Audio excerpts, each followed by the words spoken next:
Artificial intelligence മേഖലയിൽ നിന്ന് ഡീപ്സീക്ക് എന്ന് പറയുന്ന ഒരു ചൈനീസ് കമ്പനി ഇപ്പോൾ വാർത്തകളിൽ നിറഞ്ഞുകൊണ്ടിരിക്കുകയാണ്.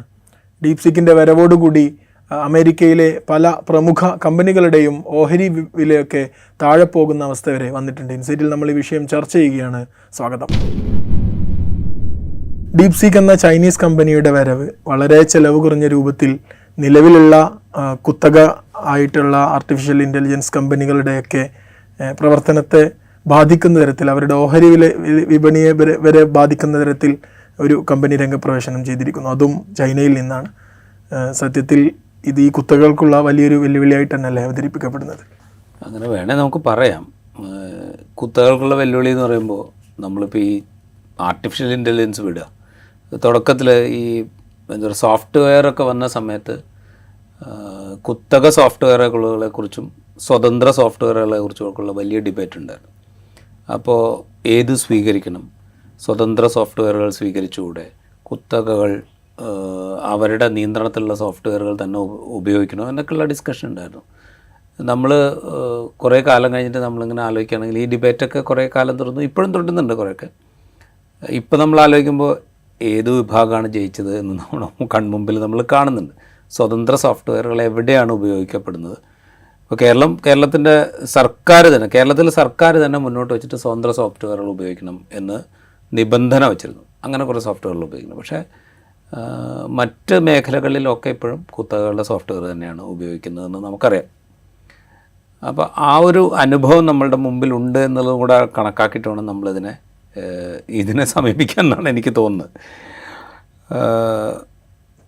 പിന്നുള്ളൊരു കൗതുകം എന്ന് പറഞ്ഞു കഴിഞ്ഞാൽ, ഇപ്പോൾ നമ്മളിപ്പോൾ ആർട്ടിഫിഷ്യൽ ഇൻ്റലിജൻസ്, അതായത് നിർമ്മിത ബുദ്ധി എന്നോ കൃത്രിമ ബുദ്ധി എന്നോ ഒക്കെ നമ്മൾ പറയുന്ന ഒരു സംഗതി, അത് പറയുമ്പോൾ നമ്മൾ ബുദ്ധി എന്താണ് എന്ന് നമ്മൾ ആലോചിക്കണം. ആദ്യം ബുദ്ധി എന്ന് പറയുന്നത് നമ്മൾ സ്വാഭാവികമായിട്ടും മനുഷ്യന്മാർക്ക് മാത്രമുള്ള അല്ലെങ്കിൽ മനുഷ്യന്മാർക്ക് സവിശേഷമായിട്ടുള്ളൊരു സംഗതിയായിട്ടാണല്ലോ നമ്മൾ പരിഗണിക്കുക ബുദ്ധി എന്ന് പറയുന്നത്. കാര്യങ്ങളെ വിശകലനം ചെയ്ത് എന്താണ് എന്ന് മനസ്സിലാക്കി ഉചിതമായൊരു തീരുമാനമെടുക്കാനുള്ള ഒരു ശേഷി, അതിനെയാണല്ലോ നമ്മൾ ബുദ്ധി എന്ന് പറയാം. ഈ ബുദ്ധി ഉപയോഗിച്ചുകൊണ്ടാണ് നമ്മൾ ഒരു ദിവസം രാത്രി 8 മണിയാകുമ്പോൾ ഇന്ന് രാത്രി 12 മണി മുതൽ 500-ൻ്റെ 1000-ൻ്റെ നോട്ട് നിരോധിക്കും എന്ന് പ്രഖ്യാപിക്കുന്നത്. ഒരു മുൻ വിചാരവുമില്ലാതെ ഈ ബുദ്ധി ഉപയോഗിക്കാൻ നമുക്കറിയാമെന്ന് നമ്മൾ പലവട്ടം ഇന്ത്യ മഹാരാജ്യത്ത് നിന്ന് തെളിയിച്ചിട്ടുണ്ട് കഴിഞ്ഞൊരു 10 വർഷത്തിനിടെ. അതിപ്പോൾ നോട്ട് നിരോധനം, നോട്ട് പിൻവലിക്കലായാലും കൊള്ളാം, എന്താ പറയുക കോവിഡ് ലോക്ക്ഡൗൺ ആയാലും കൊള്ളാം, അങ്ങനെ പല സംഗതികളായാലും, കൊറോണയ്ക്കെതിരെ മറ്റേ പാത്രം മുട്ടലായാലും കൊള്ളാം, അങ്ങനെ പല സംഗതികൾ നമ്മുടെ മുമ്പിലുണ്ട്. ഇതേ ബുദ്ധി ഉപയോഗിച്ചിട്ടാണ് നമ്മൾ ഇതൊക്കെ ചെയ്യുന്നത്. അപ്പോൾ ഇതിൻ്റെ വേറൊരു ഓപ്ഷനായിട്ടാണ് നിർമ്മിത ബുദ്ധി എന്ന് പറയുന്നത്. അപ്പോൾ ഇതിൻ്റെ ഡെവലപ്മെൻറ്റ് ആരംഭിക്കുന്നത് ഒരു 2015-ലാണ്. 2015 ഇത് ആരംഭിക്കുന്ന ഒരു നോൺ പ്രോഫിറ്റ് സംഗതിയായിട്ടാണ്. അതായത് മനുഷ്യബുദ്ധിക്ക് പാരലായിട്ട് അതുപോലെ പ്രവർത്തിക്കുന്ന വേറൊരു നിർമ്മിത ബുദ്ധി, കമ്പ്യൂട്ടറുകൾ കുറേ കൂടെ അഡ്വാൻസ്ഡ് ആയിട്ട്, കമ്പ്യൂട്ടറുകൾ എന്ന് പറഞ്ഞാൽ നമ്മൾ എന്താണോ നമ്മൾ ആദ്യം ഫീഡ് ചെയ്തിരിക്കുന്നത് അതിനനുസരിച്ചുള്ള റിസൾട്ട് തരിക എന്നുള്ളതാണല്ലോ കമ്പ്യൂട്ടറുകളുടെ തുടക്കം, ആദ്യകാലത്തുള്ള കമ്പ്യൂട്ടറുകളുടെ ഒരു രീതി. അത് പിന്നെ കുറേ അഡ്വാൻസ്ഡായി, കുറേയൊക്കെ ഇപ്പോൾ നമ്മളീ പറയുന്ന നിർമ്മിത ബുദ്ധിക്ക് സമാനമായ രീതിയിലുള്ള പ്രവർത്തനങ്ങൾ കമ്പ്യൂട്ടറുകൾ പിൽക്കാലത്ത് ചെയ്യുന്നുണ്ട്. അതിനൊക്കെ കുറേ കൂടെ അഡ്വാൻസ്ഡ് ആയിട്ട് ഒരു മനുഷ്യൻ്റെ ബ്രെയിൻ എങ്ങനെയാണ്, തലച്ചോറ് എങ്ങനെയാണോ പ്രവർത്തിക്കുന്നത് അതിന് സമാനമായ വിധത്തിൽ കമ്പ്യൂട്ടറുകൾ പ്രവർത്തിക്കുക എന്നുള്ളൊരു സങ്കല്പത്തിൻ്റെ അടിസ്ഥാനത്തിലാണ് ഈ പറയുന്ന നിർമ്മിത ബുദ്ധി ആലോചന വരുന്നത്. അപ്പോൾ ആദ്യം തുടങ്ങുന്നത് ഞാനിതൊക്കെ പാരലൽസാണ് പറയുന്നത്. ആദ്യം തുടങ്ങുന്നത് ഇത് നോൺ പ്രോഫിറ്റ് ഓർഗനൈസേഷൻ എന്നുള്ള നിലയിലാണ്. അതായത് ഇത് ലാഭമില്ലാതെ പ്രവർത്തിക്കുന്ന ഒരു സംഗതിയായിട്ട് നിർമ്മിത ബുദ്ധിയെക്കുറിച്ച് പഠിക്കാനായിട്ട് സാം ഓൾട്ട്മാനും നമ്മുടെ ഇപ്പോഴത്തെ അമേരിക്കൻ പ്രസിഡന്റ് ഡൊണാൾഡ് ട്രംപിൻ്റെ സ്വന്തം വലങ്കയായി നിൽക്കുന്ന എലോൺ മസ്കും അങ്ങനെ കുറേ ആളുകളൊക്കെ കൂടെ ചേർന്നിട്ടാണ് ഇതൊരു നോൺ പ്രോഫിറ്റ് സംഗതിയായിട്ട് ഇത് തുടങ്ങുന്നത്. ഡെവലപ്പ് ചെയ്ത് കുറേ കഴിഞ്ഞ് ഇത് നടക്കും എന്ന് തോന്നി ഒരു 2019 ആയപ്പോൾ ഇതൊരു പ്രോഫിറ്റ് സംഗതിയായിട്ട് അവർ മാറ്റി. അങ്ങനെയാണ് 2022 ആകുമ്പോഴത്തേക്കും നമ്മളൊക്കെ ഇപ്പോൾ അറിയപ്പെടുന്ന ChatGPT എന്ന് പറയുന്നൊരു സംഗതി നമ്മുടെ മുമ്പിലേക്ക് വരുന്നത്. അതൊരു പ്രോഫിറ്റ് മോട്ടീവുള്ള, അതായത് വിൽക്കാൻ വേണ്ടിയിട്ടുള്ള ഒരു സംഗതിയായിട്ടാണ് അത് ഡിസൈൻ ചെയ്ത് അവതരിപ്പിക്കുന്നത്. നോൺ പ്രോഫിറ്റായി തുടങ്ങി പിന്നീട് പ്രോഫിറ്റ് ഉണ്ടാക്കാൻ, ലാഭം ഉണ്ടാക്കാൻ പാകത്തിനുള്ളൊരു സംഗതിയായിട്ട് നമ്മളൊരു പാരലൽ വരച്ചു കഴിഞ്ഞ് കഴിഞ്ഞാൽ നമ്മുടെ രാജ്യത്തിൻ്റെ പ്രധാനമന്ത്രി ഒരു പരസ്യ മോഡലായിട്ട് അരങ്ങേറി രാജ്യത്ത് കൊണ്ടുവന്ന ഒരു ടെലികോം ശൃംഖലയെക്കുറിച്ച് നമ്മളൊന്ന് ആലോചിച്ചാൽ മതി. ഈ ടെലികോം ശൃംഖല തുടങ്ങുന്ന സമയത്ത് ഇതാ നിങ്ങൾക്ക് ഡാറ്റ ഫ്രീ ആയിട്ട് തരുന്നു, നിങ്ങൾക്ക് ഇതാ മറ്റേ ഈ ഓപ്റ്റിക്കൽ ഫൈബർ കണക്ഷൻ ഫ്രീ ആയിട്ട് തരുന്നു, നിങ്ങളിത് എൻജോയ് ചെയ്യൂ എന്ന് പറഞ്ഞിട്ട് നമ്മളുടെ മുമ്പിലേക്ക് കൊണ്ടുവന്നു. കുറച്ച് നേരം കഴിഞ്ഞപ്പോൾ എന്തായി? ഈ പറയുന്ന നമ്മളിതൊക്കെ ഉപയോഗിച്ച് ശീലിച്ച് കഴിഞ്ഞപ്പോൾ ഈ ഡാറ്റയ്ക്ക് എന്താണോ മാർക്കറ്റ് റേറ്റ്, ചിലപ്പോൾ മാർക്കറ്റ് റേറ്റിന് കൂടുതലോ കൊടുക്കേണ്ട ഒരവസ്ഥ വന്നു. ഇതേ പണി തന്നെയാണ് അവിടെ സാം ആൾട്ട്മാനും എലോൺ മസ്കും ഒക്കെ എടുത്തത്. ഇവിടെ എന്താണോ അംബാനി എടുത്തത് അത് തന്നെയാണ് അവിടെ ഇവരും എടുത്തത്. അപ്പോൾ അങ്ങനെ ഓപ്പൺ AI എന്ന് പറയുന്ന ഒരു സംഗതി ഉണ്ടാക്കിക്കൊണ്ട് അവരൊരു നിർമ്മിത ബുദ്ധി ഉണ്ടാക്കി.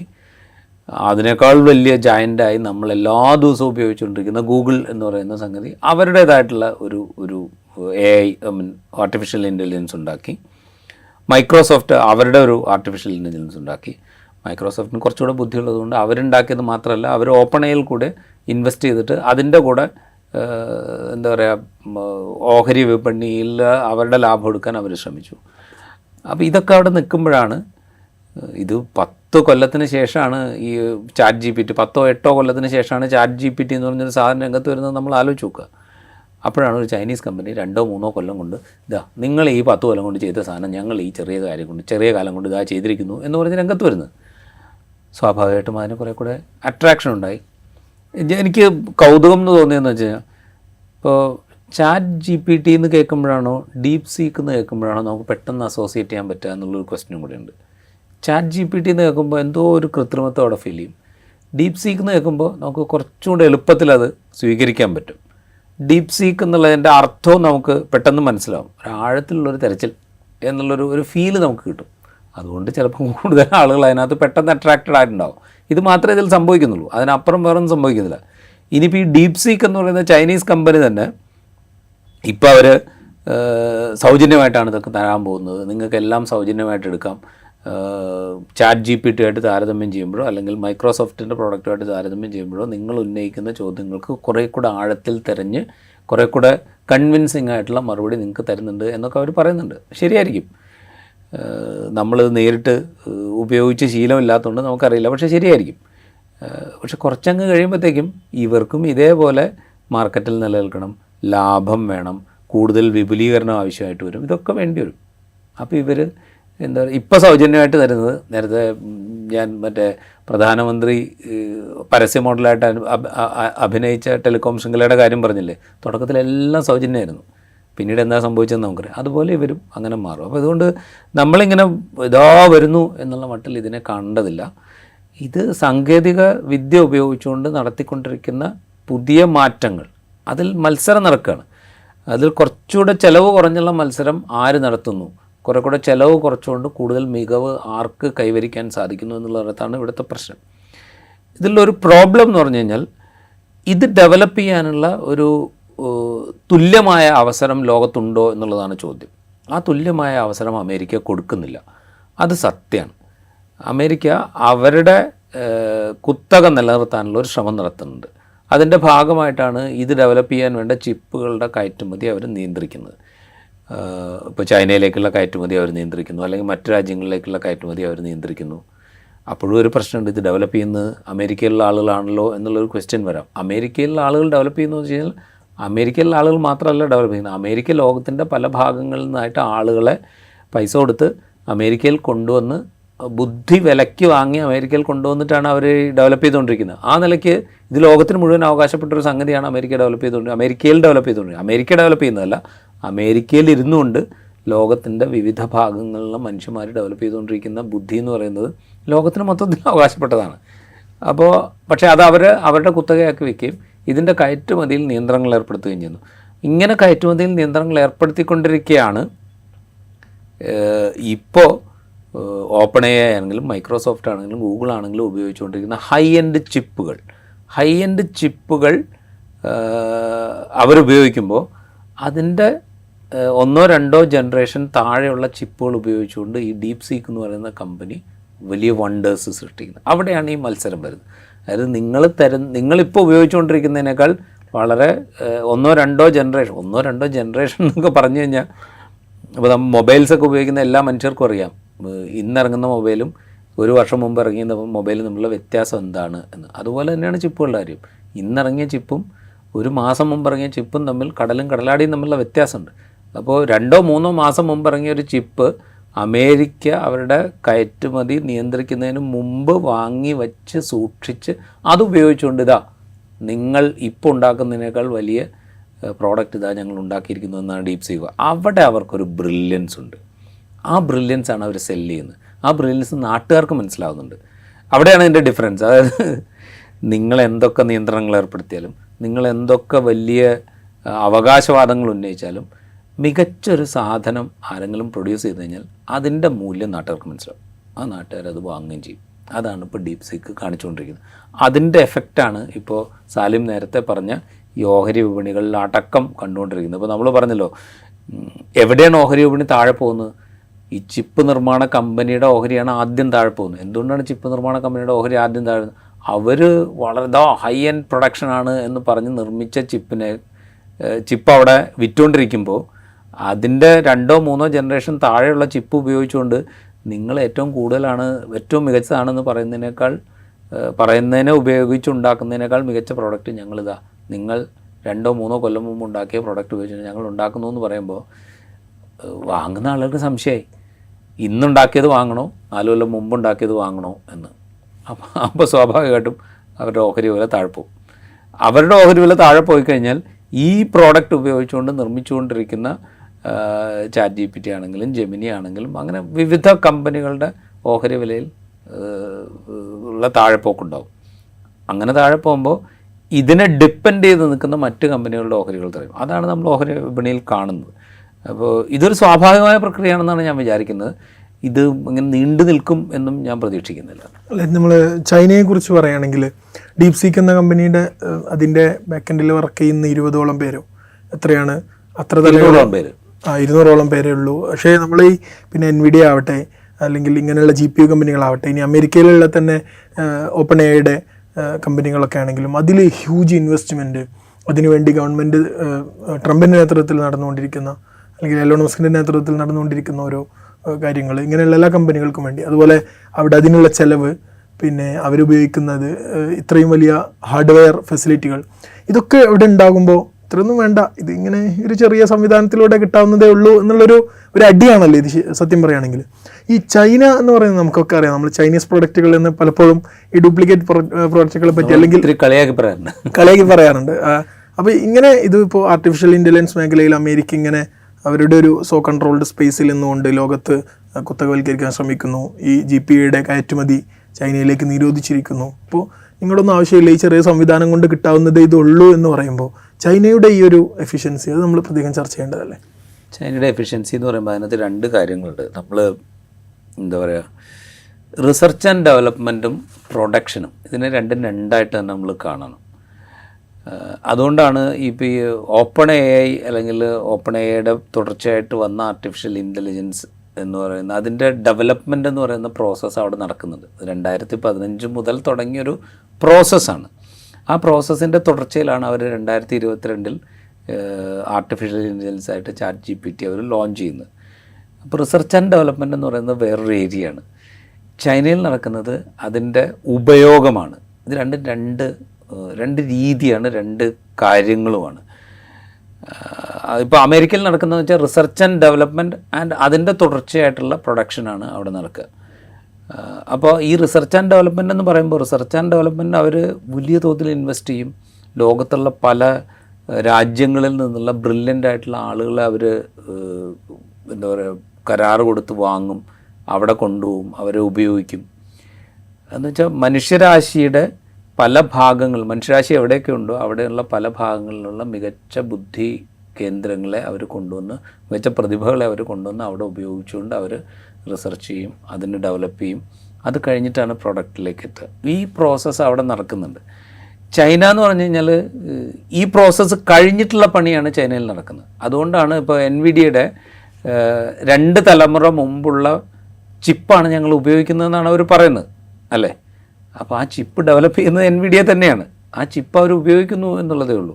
ആ 2 തലമുറ മുമ്പുള്ള ചിപ്പ് ഉപയോഗിച്ചുകൊണ്ട് തന്നെ ഞങ്ങൾക്ക് കൂടുതൽ മെച്ചപ്പെട്ട പ്രോഡക്റ്റ് ഉണ്ടാക്കാൻ കഴിയുന്നുണ്ട് എന്ന് പറയുന്നത് ടെക്നിക്കൽ ബ്രില്യൻസ് അവിടെയുണ്ട്. ആ ബ്രില്യൻസ് അവർ കാണിക്കുന്നുണ്ട്.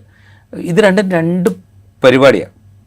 രണ്ട് പരിപാടി, രണ്ട് ഏജൻസികളും, അതായത് ഇപ്പോൾ അമേരിക്കൻ ഏജൻസികളാണെങ്കിലും കൊള്ളാം, ചൈനീസ് കമ്പനിയാണെങ്കിലും കൊള്ളാം, ഇവർ രണ്ടുപേരും രണ്ട് തരത്തിലാണ് മാർക്കറ്റിനെ ചൂഷണം ചെയ്യുന്നത്. അതാണ് സംഭവിക്കുന്നത്. അല്ലാതെ ഇവരെന്തോ എന്താ പറയുക, മനുഷ്യരാശിക്ക് സൗജന്യമായിട്ട് എന്തെങ്കിലും ഒരു സംഗതി ചേരുന്നു, അല്ലെങ്കിൽ അവരുടെ മുന്നോട്ട് പോക്കിന് ഗുണപരമായ വിധത്തിലുള്ള എന്തെങ്കിലും ഒരു കാര്യം ചെയ്യുന്നു എന്ന് നമ്മൾ ധരിക്കരുത്. രണ്ടുപേരും ചെയ്യുന്നത് മാർക്കറ്റിംഗ് തന്നെയാണ്. രണ്ടുപേരും അവരുടെ കമ്പോളം വികസിപ്പിക്കാനുള്ള പണിയാണ് എടുക്കുന്നത്. അതിൽ ആദ്യം കാണുന്ന സംഗതിക്ക് കുറെ കൂടെ കൂടുതൽ ഇൻവെസ്റ്റ്മെൻറ്റ് ആവശ്യമായിട്ട് വരും. അമേരിക്കയ്ക്ക് കൂടുതൽ ഇൻവെസ്റ്റ്മെൻറ്റ് ആവശ്യമായിട്ട് വരുന്നത് കാരണം വെച്ചാൽ അവരാണ് ഇനീഷ്യലി ഇതിനെക്കുറിച്ച് ചിന്തിക്കുന്നത്. അവരാണ് അതിനുവേണ്ടി ലോകത്തിൻ്റെ വിവിധ ഭാഗങ്ങളിൽ നിന്നുള്ള മനുഷ്യ വിഭവശേഷിയെ ഏകീകരിക്കാൻ ശ്രമിക്കുന്നത്. അതിനുവേണ്ടി കൂടുതൽ ഇൻവെസ്റ്റ് ചെയ്യുന്നത് അവരാണ്. അതുകൊണ്ട് അവർക്ക് കുറെ കൂടെ ഇപ്പോൾ ഈ കമ്പാരിസൺ വരുമ്പോൾ ഡീപ് സീക്ക് എന്ന് പറയുന്ന കമ്പനിയും ഇപ്പോൾ ഓപ്പൺ എയും തമ്മിലുള്ള കമ്പാരിസൺ വരുമ്പോൾ ഡീപ് സീക്കിൽ 200 എംപ്ലോയീസേ ഉള്ളൂ. അവർ $60 ലക്ഷം ഇൻവെസ്റ്റ് ചെയ്തിട്ടുള്ളൂ. ഇപ്പുറത്ത് 4500 എംപ്ലോയീസ് ഉണ്ട്, അവർ $60 ബില്യൺ ഇൻവെസ്റ്റ് ചെയ്തിരിക്കുന്നത്. ഈ കമ്പാരിസൺ അവിടെയുണ്ട്. ഈ കമ്പാരിസൺ ചെയ്യുമ്പോഴും ഈ 2015 മുതൽ തുടങ്ങി നടക്കുന്ന ഒരു റിസർച്ച് ആൻഡ് ഡെവലപ്മെൻറ്റിനെ കുറിച്ച് നമ്മൾ ചിന്തിക്കുന്നേയില്ല. നമ്മളിപ്പുറത്ത് NVIDIA ഡെവലപ്പ് ചെയ്ത അല്ലെങ്കിൽ അവർ പ്രൊഡ്യൂസ് ചെയ്ത ചിപ്പ് ഉപയോഗിച്ചുകൊണ്ട് 2 വർഷം കൊണ്ട് ഞങ്ങൾ ബെറ്റർ പ്രൊഡക്റ്റ് ഉണ്ടാക്കി എന്ന് പറയുന്ന ഡീപ് സീക്ക് എന്ന് പറയുന്ന കമ്പനിയെക്കുറിച്ച് മാത്രമേ സംസാരിക്കുന്നുള്ളൂ. ഈ പ്രശ്നം അവിടെയുണ്ട്. ഇതുണ്ടായിരിക്കെ തന്നെ ഈ രണ്ട് കൂട്ടരുടെയും ലക്ഷ്യം കമ്പോളവും അവരുടെ ലാഭവും മാത്രമാണ് എന്നുള്ളത് നമ്മൾ മനസ്സിലാക്കണം. അതുകൊണ്ടാണ് 2015 ഞങ്ങൾക്ക് ലാഭമൊന്നും വേണ്ട എന്നുള്ള മട്ടിൽ തുടങ്ങിയ സാം ഓൾട്ട്മാനും എലോൺ മസ്കും അങ്ങനെയുള്ള വലിയ ആളുകളൊക്കെ കൂടെ ചേർന്നിട്ട്, വലിയ ആളുകൾ എന്ന് പറഞ്ഞാൽ ഡൊണാൾഡ് ട്രംപിൻ്റെ ഭാഷയിലുള്ള വലിയ ആളുകളൊക്കെ കൂടെ തുറന്നിട്ട് തുടങ്ങിയ ഈ സംരംഭം 2019 ഇത് വിൽക്കാൻ പറ്റും എന്ന് മനസ്സിലാക്കിയപ്പോഴാണ് ഒരു പ്രോഫിറ്റ് എന്നുള്ളതിലേക്ക് മാറുന്നത്.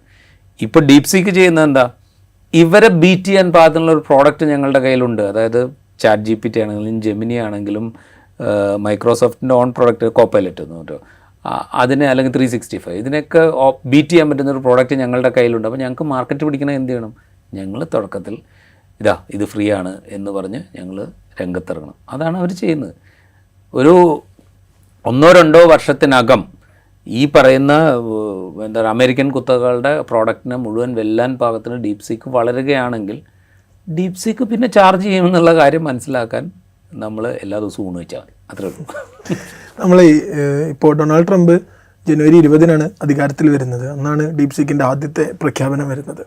ഡൊണാൾഡ് ട്രംപ് അന്ന് ഈ സ്റ്റാർഗേറ്റ് എന്നൊരു പ്രൊജക്റ്റിനെ കുറിച്ച് 1 വർഷമായിട്ട് സംസാരിച്ചുകൊണ്ടിരിക്കുന്നുണ്ട്. അമേരിക്കയിൽ ആർട്ടിഫിഷ്യൽ ഇൻ്റലിജൻസ് മേഖലയിൽ വലിയ ഹ്യൂജ് ഇൻവെസ്റ്റ്മെൻറ്റ് ആവശ്യപ്പെടുന്ന ലാർജ് ലാംഗ്വേജ് മോഡലുകളെയൊക്കെ വികസിപ്പിക്കാൻ പറ്റുന്ന രൂപത്തിൽ വലിയൊരു പ്രൊജക്റ്റ് സ്റ്റാർഗേറ്റ് എന്ന് പറഞ്ഞാൽ ഇത്തരത്തിലുള്ളൊരു പ്രൊജക്റ്റ് എലോൺ മസ്കിനെ കൂടി കൂട്ടുപിടിച്ചുകൊണ്ടുള്ള ഒരു പ്രൊജക്റ്റാണ്. അങ്ങനെയാണെങ്കിൽ ഇങ്ങനെയുള്ള പ്രൊജക്റ്റുകളൊക്കെ ഇത് ബാധിക്കാൻ സാധ്യതയല്ലേ? കാരണം ഇപ്പോൾ ചൈനയിൽ നിന്ന് ഇങ്ങനെ ഒരു കുഞ്ഞൻ കമ്പനി നമുക്ക് വെല്ലുവിളി ഉയർത്തുന്ന രൂപത്തിൽ വരുന്നു. സ്വാഭാവികമായും ഇതിൻ്റെ ഇൻവെസ്റ്റർമാരൊക്കെ അങ്ങനെ ഒരു ചോദ്യം ഉന്നയിക്കില്ലേ, പിന്നെ എന്തിനാണ് നിങ്ങൾ ഇത്ര പണം ആവശ്യപ്പെടുന്നത്, എന്തിനാണ് നിങ്ങളുടെ കമ്പനി ഇത്ര എഫിഷ്യൻ്റ് ആയിട്ടല്ലേ വർക്ക് ചെയ്യുന്നത്, ഇങ്ങനെ തുടങ്ങിയ ഇൻവെസ്റ്ററുകൾ കുറയാൻ സാധ്യത ഉണ്ടല്ലോ. ഈ ഇങ്ങനെയുള്ള നിഗമനങ്ങളിലൂടെ ആയിരിക്കും ഒരുപക്ഷെ കഴിഞ്ഞ ദിവസം ഓഹരി വിപണിയിൽ ഇടിവും ഉണ്ടായിട്ടുണ്ടാവും. അങ്ങനെയാണെങ്കിൽ ഈ ട്രംപിൻ്റെ പുതിയ പദ്ധതികളെ, അല്ലെങ്കിൽ ട്രംപും എലോൺ മസ്കും കൂടി ചേർന്നുകൊണ്ടുള്ള അവർ ലക്ഷ്യം വെച്ചിട്ടുള്ള പദ്ധതികളൊക്കെ ഇത് ബാധിക്കാൻ സാധ്യതയല്ലേ? അതിലൊരു കാര്യം നമ്മൾ ശ്രദ്ധിക്കേണ്ടത്, ട്രംപിൻ്റെ പ്രൊജക്റ്റാണോ എലോൺ മസ്കിൻ്റെ പ്രൊജക്റ്റാണോ എന്നുള്ളതിനകത്തൊരു സംശയമുണ്ട്. ഞാൻ വിചാരിക്കുന്നത് ഇത് എലോൺ മസ്കിൻ്റെ പ്രൊജക്റ്റ് ആയിരിക്കും. അതുകൊണ്ടായിരിക്കും ട്രംപ് അധികാരമായിട്ടതിൻ്റെ തൊട്ട് പിറകെ $500 ബില്യൺ AI പ്രൊജക്റ്റ് അനൗൺസ് ചെയ്യുന്നത്. $500 ബില്യൺ AI പ്രൊജക്റ്റാണ് അനൗൺസ് ചെയ്യുന്നത്. ഒരു എന്താ പറയുക, രാജ്യത്തെ സംബന്ധിച്ച്, അമേരിക്ക പോലൊരു രാജ്യത്തെ സംബന്ധിച്ച്, ലോകത്തെ മുഴുവൻ നയിക്കുന്നത് നമ്മളാണ് എന്ന് സ്വയം വിശ്വസിക്കുന്ന ഒരു രാജ്യത്തെ സംബന്ധിച്ച് $500 ബില്യൺ പ്രൊജക്റ്റ് അനൗൺസ് ചെയ്യുക എന്ന് പറയുന്നത് അത്ര വലിയ കാര്യമാണെന്ന് എനിക്ക് തോന്നുന്നില്ല. അവർ വിചാരിക്കുന്നത് ഇനി അങ്ങോട്ട് AI ആർട്ടിഫിഷ്യൽ ഇൻ്റലിജൻസ് എന്ന് പറയുന്നത്, ഇപ്പോൾ നമ്മൾ കമ്പ്യൂട്ടർ വരുന്ന കാലത്ത് എന്തായിരുന്നു നമ്മളുടെ മനുഷ്യ വിഭവശേഷിയുടെ ഉപയോഗം. സർക്കാർ സർവീസ് നമ്മൾ എടുക്കുക, സർക്കാർ സർവീസിൽ കമ്പ്യൂട്ടർ വരുന്നതിന് മുമ്പും അതിൻ്റെ ഉപയോഗം കൂടി അതിൻ്റെ ഒരു എഫിഷ്യൻ്റായിട്ടുള്ള ഉപയോഗം നടക്കുന്നത് വരെയുള്ള തൊഴിൽ ശേഷി നമ്മളൊന്ന് കണക്കാക്കിയാൽ മതി, എത്രത്തോളം കുറഞ്ഞിട്ടുണ്ട്. അപ്പോൾ ഇനി ആർട്ടിഫിഷ്യൽ ഇൻ്റലിജൻസിൻ്റെ കാലമാണ്. അപ്പോൾ ഇനി അങ്ങോട്ട് എന്തൊക്കെ മാറ്റങ്ങളാണ് വരാനിരിക്കുന്നത് നമുക്കറിയില്ല. അപ്പോൾ ഇത് ഫോർസീൻ ചെയ്യാൻ കഴിയുന്ന അല്ലെങ്കിൽ പ്രതീക്ഷിക്കുന്ന ലാഭം പ്രതീക്ഷിക്കുന്ന എലോൺ മസ്കിനെ പോലൊരാൾ ഭാവിയിൽ ഇന്ന രീതിയിലൊക്കെ ആവും കാര്യങ്ങൾ ഡെവലപ്പ് ചെയ്യാൻ പോകുന്നത്.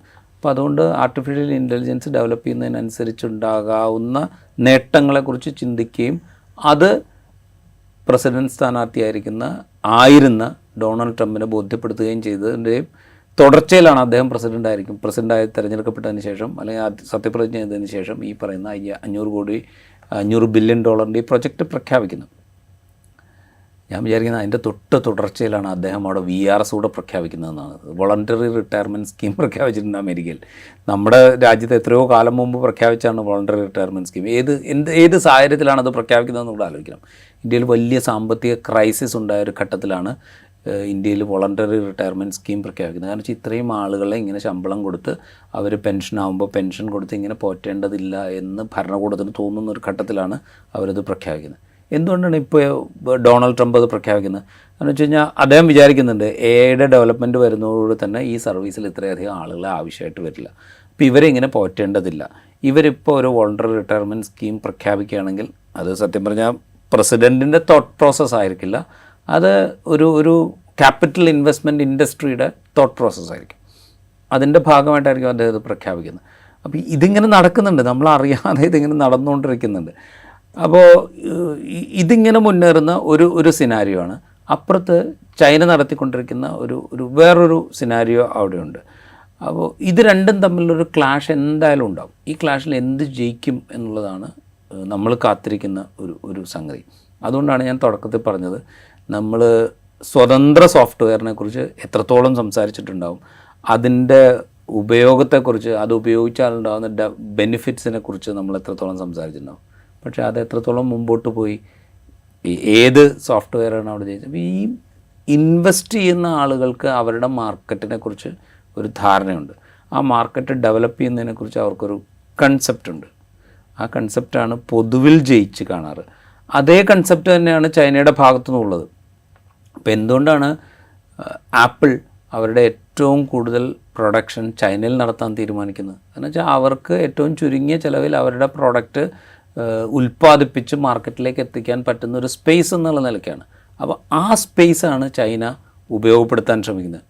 ഞങ്ങൾക്ക് ഈ ചെറിയ നിങ്ങളിപ്പോൾ ഉൽപ്പാദിപ്പിച്ചിരിക്കുന്ന ഹൈ എൻഡ് ചിപ്പ് മാത്രം ആ ചിപ്പ് പോലും വേണ്ടതില്ല, അതിൻ്റെ 2 തലമുറ മുമ്പുള്ള ചിപ്പാണെങ്കിൽ പോലും ഞങ്ങൾ ഈ പ്രോഡക്റ്റ് ഉണ്ടാക്കാൻ സന്നദ്ധരാണ്, അല്ലെങ്കിൽ അതിനുള്ള കേപ്പബിലിറ്റി ഞങ്ങൾക്കുണ്ട് എന്നാണ് ലോകത്ത്.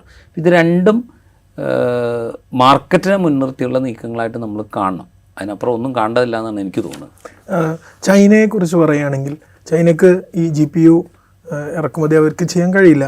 സ്വാഭാവികമായിട്ട് അവർക്ക് അമേരിക്കയുടെ റെസ്ട്രിക്ഷൻസ് ഉണ്ട്, ഇന്ത്യക്കും റെസ്ട്രിക്ഷൻസ് ഉണ്ടെന്ന് തോന്നുന്നു. ഇങ്ങനെ ഒരു ഇന്ത്യക്ക് മാത്രമല്ല, പൊട്ടൻഷ്യലായിട്ട് ആരൊക്കെയാണ് മാർക്കറ്റിൽ മത്സരിക്കാൻ തയ്യാറുള്ള ആളുകൾ അല്ലെങ്കിൽ സാധ്യതയുള്ള ആൾ, അവർക്കൊക്കെ അമേരിക്ക ഈ പറയുന്ന റെസ്ട്രിക്ഷൻസ് ഏർപ്പെടുത്തും. അത് അവരുടെ വിജയമാണ്. അതെ, അങ്ങനെയുള്ള റെസ്ട്രിക്ഷൻസിൻ്റെ ഇടയിലും ഇതുപോലുള്ള കണ്ടുപിടുത്തങ്ങൾ ചൈനയിൽ നിന്നുണ്ടാകുന്നു.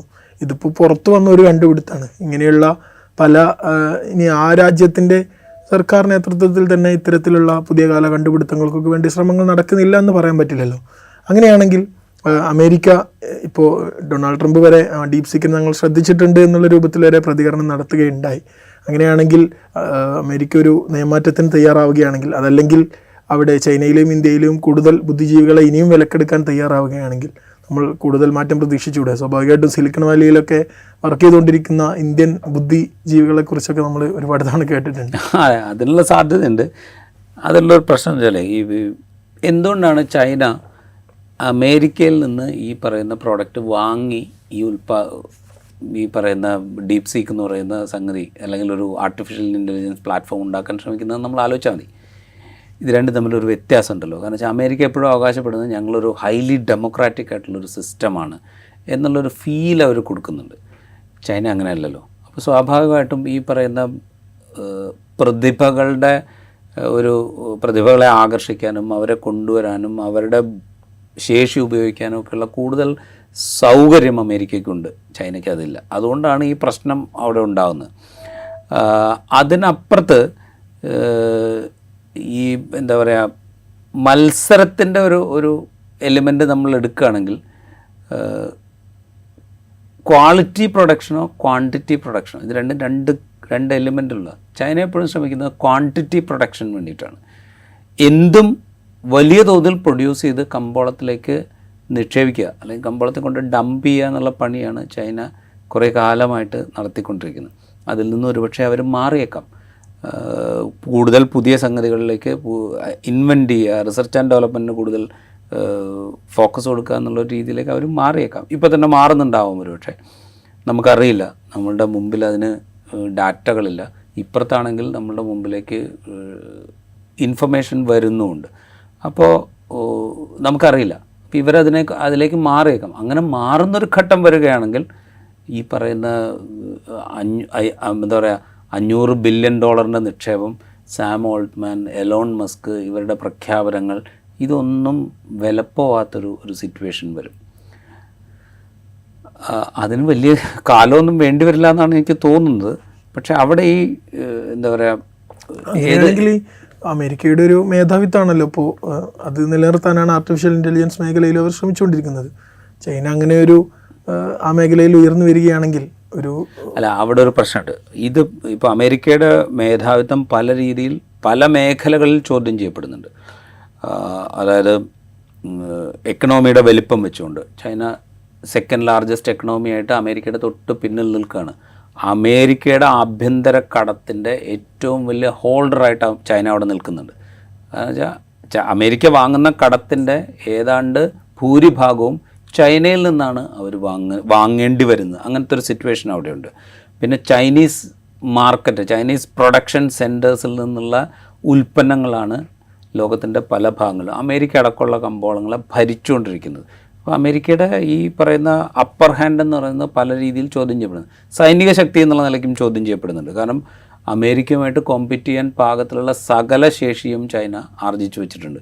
അത് കാലാൾപ്പടയുടെ കാര്യത്തിലാണെങ്കിലും കൊള്ളാം, ടാങ്കുകളുടെ കാര്യത്തിലാണെങ്കിലും കൊള്ളാം, ന്യൂക്ലിയർ വെപ്പൺസിൻ്റെ കാര്യത്തിലാണെങ്കിലും കൊള്ളാം, മിസൈലുകളുടെ കാര്യത്തിലാണെങ്കിലും കൊള്ളാം, എല്ലാത്തിലും അമേരിക്കയുമായിട്ട് താരതമ്യം ചെയ്യാൻ പാകത്തിലുള്ള ശേഷി ചൈന ആർജിച്ചിട്ടുണ്ട്. അപ്പോഴും അവർക്ക് ആർജിക്കാൻ പറ്റാത്തൊരു ഏരിയ ആയിട്ട് ഇപ്പോഴും നിൽക്കുന്നത് ഈ പറയുന്ന ടെക്നിക്കലായിട്ടുള്ള ടെക്നോളജിക്കൽ ഡെവലപ്മെൻറ്റ്. ആ ടെക്നോളജി ഡെവലപ്മെൻറ്റ് ഒരു പ്രധാനപ്പെട്ട കാര്യം എന്ന് പറയുന്നത് ലോകത്തെ പ്രതിഭകളെ ആകർഷിക്കാനും അവർക്ക് വേണ്ട സൗകര്യങ്ങൾ പ്രദാനം ചെയ്യാനുമുള്ള ഒരു അന്തരീക്ഷത്തിൻ്റെ അഭാവമാണ്. അതുകൊണ്ടാണ് ഞാൻ പറഞ്ഞത് ഒരു ഡെമോക്രാറ്റിക് പ്രോസസ്സിൻ്റെ അഭാവം ഈ രണ്ട് രാജ്യങ്ങളും തമ്മിലുണ്ട്. ആ അഭാവം നിലനിൽക്കുന്നിടത്തോളം കാലം ചൈനയ്ക്ക് ഇതിനെ മറികടക്കുക എന്ന് പറയുന്നത് അത്ര എളുപ്പമായിരിക്കില്ല. പക്ഷേ അതങ്ങനെ വളരെ വിദൂരമാണ് എന്ന് നമുക്ക് പറഞ്ഞുകൂടാ. അത്ര എളുപ്പമായിരിക്കില്ല.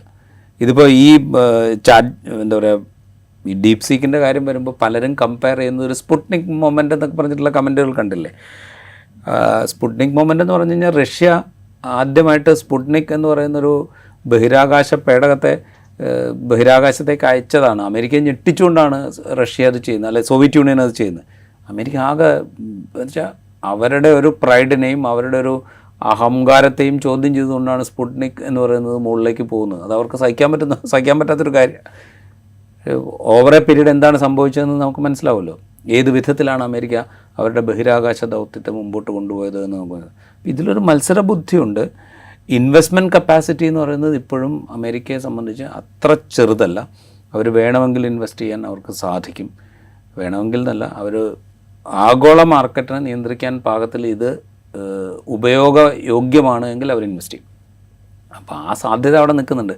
അപ്പോൾ അതിനെ മറികടക്കുക എന്ന് പറയുന്നത് പണം കൊണ്ട് മാത്രമല്ല, ബുദ്ധിശക്തി കൊണ്ടും. ബുദ്ധിശക്തി എന്ന് പറയുന്നത് നിർമ്മിത ബുദ്ധിശക്തിയല്ല ഞാൻ പറയുന്നത്, യഥാർത്ഥത്തിലുള്ള ബുദ്ധിശക്തി കൊണ്ട് കൂടിയാണ് അതിനെ മറികടക്കുന്നത്. അത് എത്രത്തോളം സമാഹരിക്കാൻ ചൈനയ്ക്ക് കഴിയും എന്നുള്ളതൊരു ചോദ്യചിഹ്നമാണ്.